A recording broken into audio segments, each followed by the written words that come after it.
en caso de que el servicio de salud se preste por sectores privados, como son clínicas, sanatorios, obras sociales, prepagas, siempre lo hacen bajo el control estatal, de tal suerte que si hay incumplimientos con las prestaciones básicas que se acuerdan desde el Estado, la obra social recibe sanciones, puede llegar hasta suspenderse la habilitación para funcionar, y este control abarca no solo a los organismos o instituciones como clínicas y sanatorios, sino también que comprende la responsabilidad individual de los médicos. Eso es algo a lo que no estamos acostumbrados los usuarios y consumidores porque no conocemos ese derecho, que cuando a mí un médico me niega asistencia, es un incumplimiento tan grave que le puede significar la suspensión de la habilitación para seguir ejerciendo su profesión. En este caso de una persona que concurre al servicio de salud de una clínica privada, entiendo por lo que escuché hablar a un familiar que tenía la cobertura de PAMI.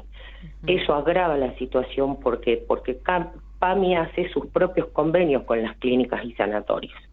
Y entonces eso significa que si a mí PAMI me dice, cuando a vos te pase algo tenés que ir a la clínica Fátima, y yo voy y no me atienden, la responsabilidad no es solo de la clínica, sino también de PAMI, porque es PAMI quien dispuso que yo tenga que ir a atenderme a esa clínica. Entonces, una parte importante de la responsabilidad acá la va a tener la obra social, si es que efectivamente este señor era afiliado al PAMI.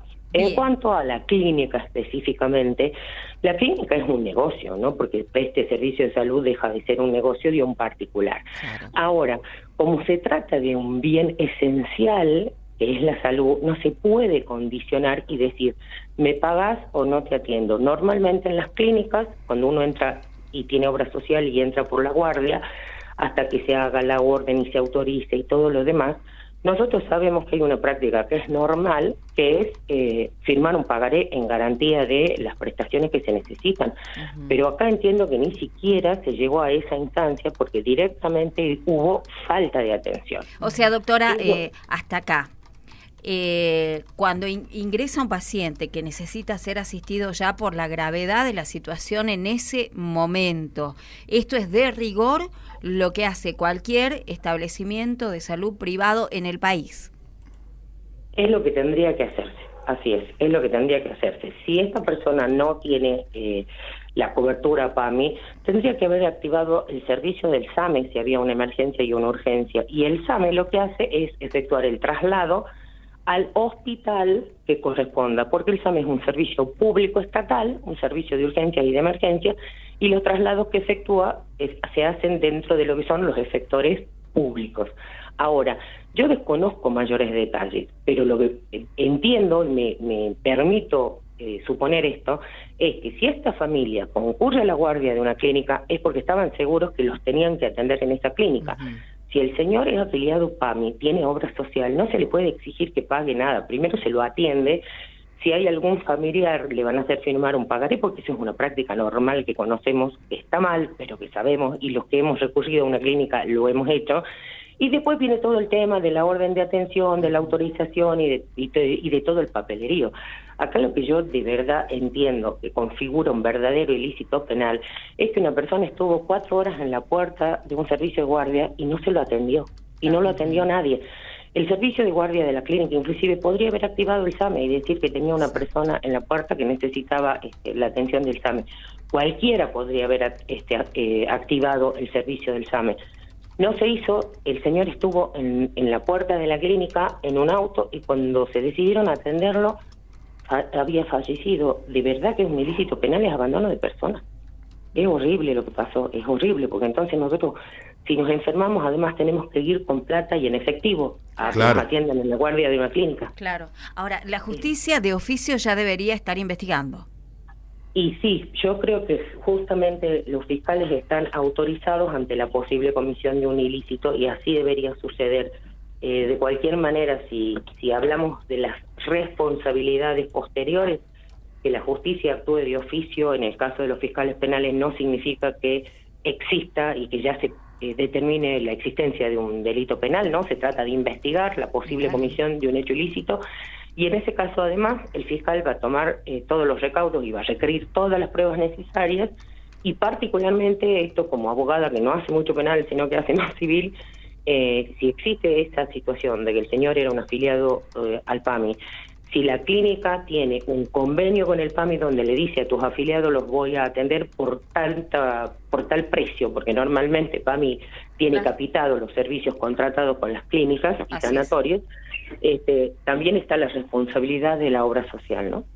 Claro. Esa es indudable. Doctora, Esa es indudable, esta investigación que debe llevar adelante un fiscal por este hecho de abandono, que literalmente ha sido así, las imágenes son fuertísimas, brindan el detalle todo lo que ha pasado allí.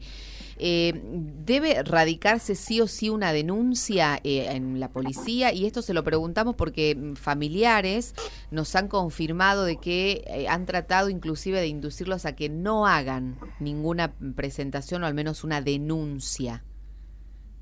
Pese a eso, igual la Fiscalía puede avanzar con su investigación. A ver, la Fiscalía es un criterio del fiscal que esté en turno el decidir si se reúnen los requisitos como para que actúe de oficio, pero en cuanto a la familia, yo les diría que tienen todo el derecho a exigir que se les reciba la denuncia, porque esto es muy simple y muy sencillo.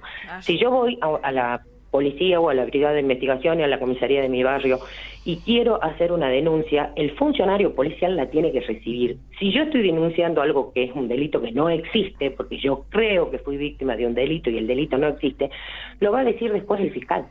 Pero quien no se puede negar a recibir la denuncia de ninguna manera es el funcionario policial que la tiene que hacer, y tampoco me tiene que dar la opción, no, miren, en lugar de denuncia, mejor hago una exposición, porque no tiene nada que ver una cosa con la otra. Claro, es que estaba persuadiéndolos para no hacer una la exposición policial es una simple constancia de lo que yo manifiesto en ese momento, pero de ninguna manera compromete a la otra persona. Y esto lo sé por experiencia propia de años, de cuando tengo conflictos de violencia familiar con clientas mías a las que estoy asistiendo en familia, y resulta que van y les dicen ellos mismos, no, pero no haga denuncia por la violencia, no, haga una constancia. ¿De qué sirve la constancia? Mi clienta va y hace una constancia y por detrás, 2 horas después, va el esposo o el familiar que la agredió y hace otra constancia que cambia todo el relato de los hechos. Y son 2 constancias que hablan de un solo hecho pero con distintas versiones. Claro. No, el funcionario policial tiene que recibir la denuncia y después el fiscal verá si promueve la acusación y cuando así lo resuelva contra qué personas o contra qué responsables, en este caso porque hablamos de una institución como